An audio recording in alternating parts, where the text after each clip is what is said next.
Hello everyone. तो ये हमारा लेक्चर नंबर 10 रहने वाला है, जिसमें हम लोग डिटर्मिनेंट का आज पूरा कंप्लीट करेंगे कॉन्सेप्ट। फिर उसके बाद जो नेक्स्ट लेक्चर आएगा उसमें आपको क्या पढ़ाएंगे हम, उसमें आपको रैंक ऑफ मैट्रिक्स पढ़ाएंगे, इजन वैल्यूज पढ़ाएंगे। तो वो वाला मोस्ट इम्पॉर्टेंट होगा 11th नंबर का आपका।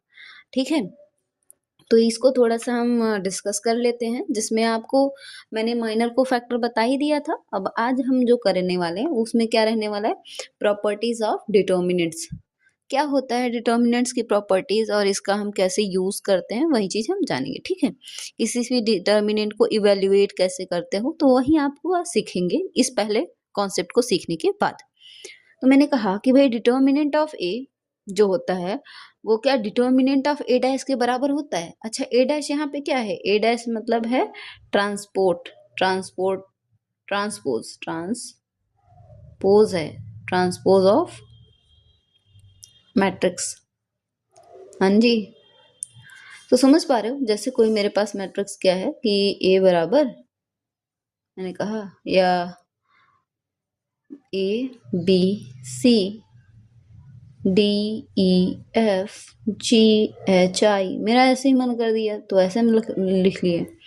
तो इसका डिटर्मिनेंट क्या होगा, कहोगे इसका जब मुझे डिटर्मिनेंट ऑफ ए पूछेगा तब तो इसका ऐसे नॉर्मली देखो। अब इसी का ट्रांसपोज क्या हो जाएगा, तो इसका ट्रांसपोज हम कहीं यहाँ लिख देते हैं ना, ध्यान समझना। इधर हम इसका ट्रांसपोज लिखे, दिख रहा है। तो इसका ट्रांसपोज क्या होगा, ए डैश लिखते हो या तो ए के पार टी लिखते हो, तो इसका ट्रांसपोज आ जाएगा, रो कॉलम में चेंज हो जाता है, तो यानी ए बी सी, ये रो दूसरे कॉलम में डी ई एफ, फिर जी एच आई। तो ये क्या हो गया आपका, ये ट्रांसपोज हो गया। इसका डिटर्मिनेंट निकालो, चाहे डिटर्मिनेंट ऑफ ए डैश का निकालो, कह रहा है दोनों इक्वल होंगे, ये कहानी है। तो ध्यान देना, ये बात है कि ये थ्योरम है कि भाई हमारा जो मैट्रिक्स का डिटर्मिनेंट होगा, है ना, या उसके ट्रांसपोज के डिटर्मिनेंट के हमेशा इक्वल होगा। तो देख लो ना, जैसे ए लिया तो ये गया, है ना, जिस रो में है वो रो, जो कॉलम है कॉलम। डिटर्मिनेंट निकालना सिखाया था 3x3 का, तो ये हो जाएगा ई इंटू आई माइनस एफ इंटू एच। ठीक है, ऐसे अब फिर यहाँ पे आएगा माइनस बी, जिसमें है वो रो गया, जो कॉलम है कॉलम गया, रो गया, तो आई इंटू डी माइनस क्या हो जाएगा, जी इंटू एफ। थोड़ा जगह मैंने कम रखी ना, सॉरी उसके लिए, प्लस सी हो जाएगा, बस समझना है आपको ना।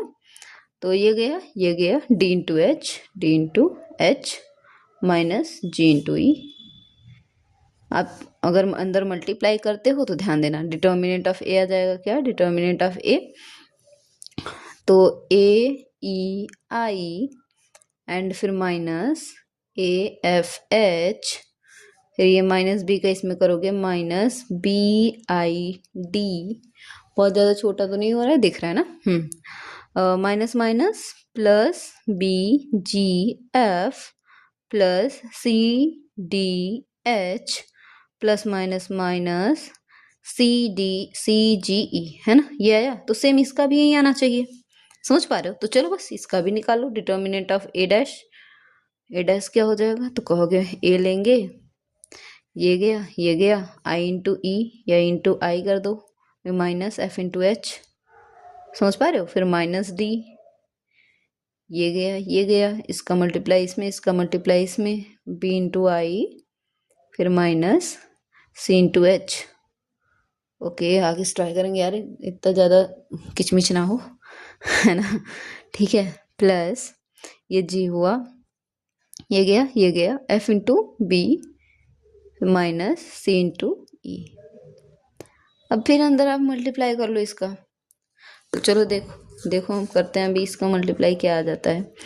तो क्या आ जाएगा, A E I plus minus minus हो जाएगा ई एफ एच, फिर माइनस डी है D B I minus minus plus, अब यहाँ पे थोड़ा सा आपको मिलाने के लिए, कोई नहीं, है ना, डी बी आई हुआ, फिर माइनस माइनस प्लस हुआ, डी सी एच, है ना, डी सी एच प्लस जी एफ बी, और फिर प्लस माइनस माइनस जी सी ई।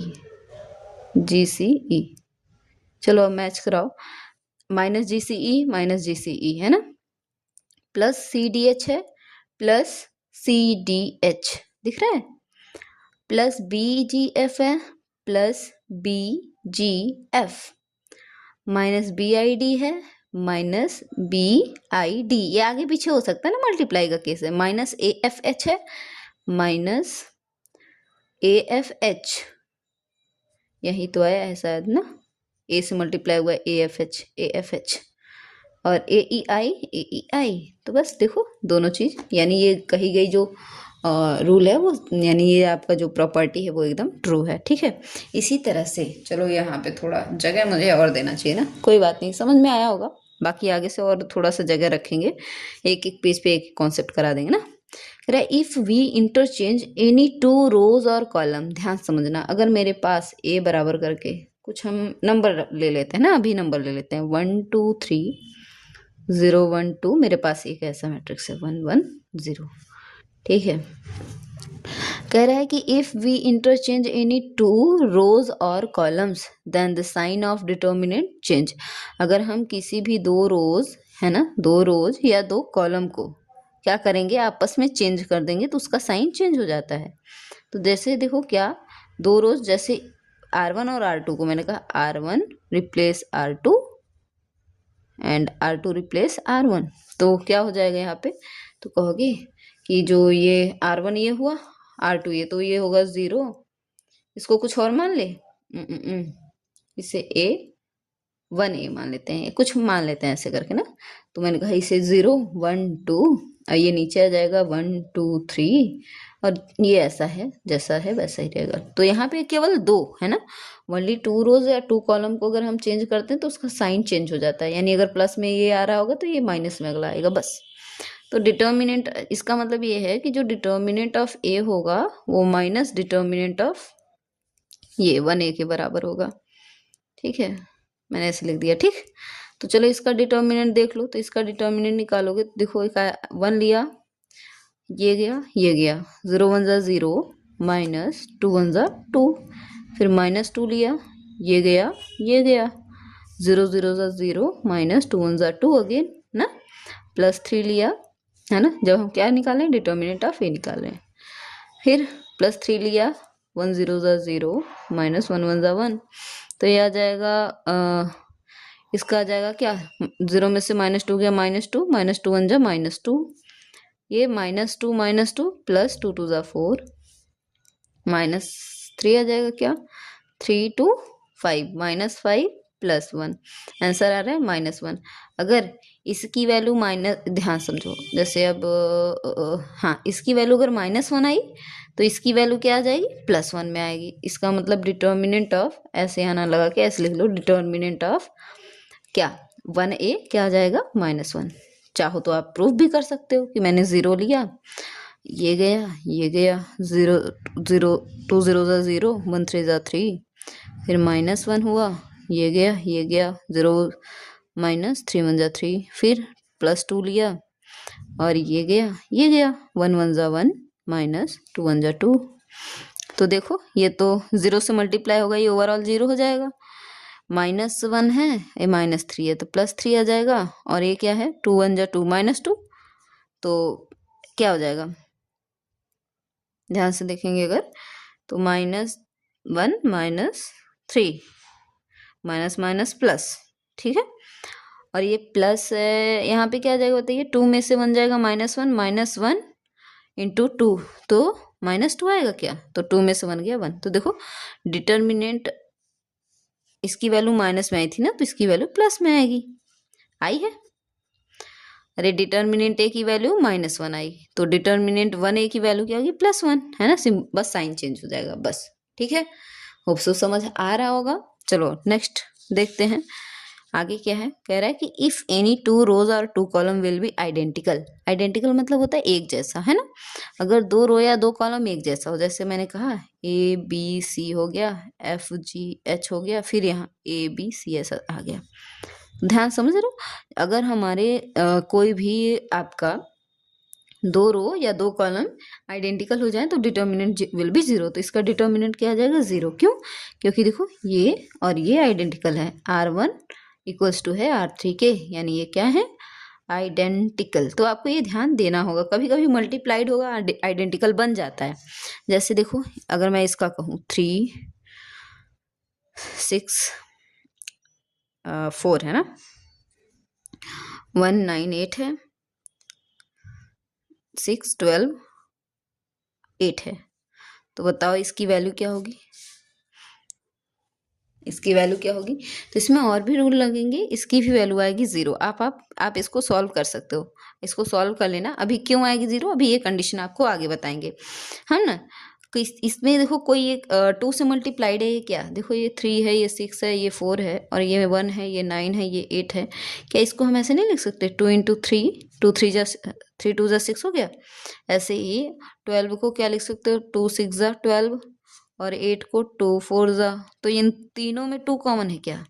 इन तीनों में 2 कॉमन है, 2 बाहर ले लिया तो ये आ जाएगा 3 6 4 जैसा है वैसा 1 9 8, और यहाँ पे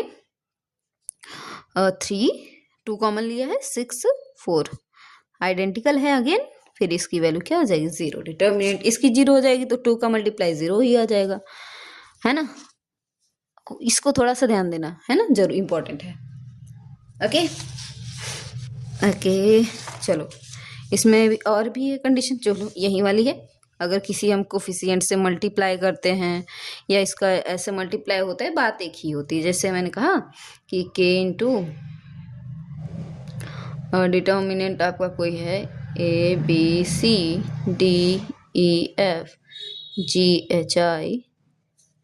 ये बराबर होगा डिटर्मिनेंट इसके, यानी ये वाली कंडीशन है, ठीक है। ये कहानी यहाँ है। इसकी वैल्यू क्या हो जाएगी? जैसे इसकी बात करूँ तो ये हो जाएगा k कॉमन आ जाएगा, डिटर्मिनेंट ऑफ ABCBACCBA, तो ये दोनों आपस में बराबर होंगे, ठीक है।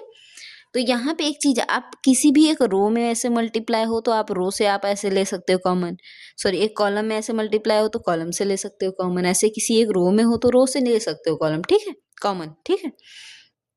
लेकिन अगर ऐसे मैट्रिक्स में नहीं होता, ध्यान देना, ये डिटर्मिनेंट की बात है। अच्छा ये क्या है, अगर आपको ऐसे कभी दिया रहे, इसको आप दो फॉर्म में लिख सकते हो, यानी इस तरह से जब दो टर्म दो फंक्शन एक साथ हो तो उस कंडीशन में से हम लिख सकते हैं ए, जो ये है ना एक साथ ACD BAB, और फिर DABDAB, एक ब्रैकेट में और प्लस लगाए इनके बीच तो प्लस लगाएंगे। अब दूसरे से BCC and CAAB, sorry D है ना, DBB। तो जो इसका डिटर्मिनेंट होगा वहीं इसका और इसके डिटर्मिनेंट का सम होगा। होप्स तो समझ आ रहा होगा ये बात, है ना। अगर चाहो तो बता दूं, एक एग्जांपल भी दे दूं, चलो देखो। अगर मैं कहूँ डिटर्मिनेंट है 2 + x 4 - 1 3 + y -2 0 और 1 - z 4 एंड 3, तो जो बच्चा इसका डिटर्मिनेंट होगा ना भाई, जो इसका डिटर्मिनेंट होगा वहीं इसका डिटर्मिनेंट है। यानी इसको सिंप्लीफाई ऐसे कर सकते हो कि 2, इसको ऐसे ले लो 2 4 - 1 3 - 2 0, और एक चीज ध्यान देना, इसको इस तरह से ही लिखेंगे टर्म वाइज ना, कि कौन किस में जुड़ रहा है, 1 1 और 4 एंड 3। अच्छा यहाँ लगा देते हैं प्लस, यहाँ पे क्या हो जाएगा कहोगे, प्लस है x तो x रहेगा, 4 - 1 प्लस y में है तो y रहेगी -2 0, ये -z लिखना है यहाँ पे, ये ध्यान देना, 4 एंड 3, ठीक है, ये कहानी है। तो आप इसको इस तरह से दोनों का, अब अगर आपको यकीन ना हो तो इसका डिटर्मिनेंट निकाल लेना, 3 × 3 का ये भी है, इसका और इसका निकाल के ऐड कर लेना, तो आपको क्या आ जाएगा, दोनों बराबर आ जाएंगे। ऐसे सेम इसका होता है। और ये देखो जैसे मैंने कहा, इस ऐसा कहीं लिखा है क्या कि 336 है ना,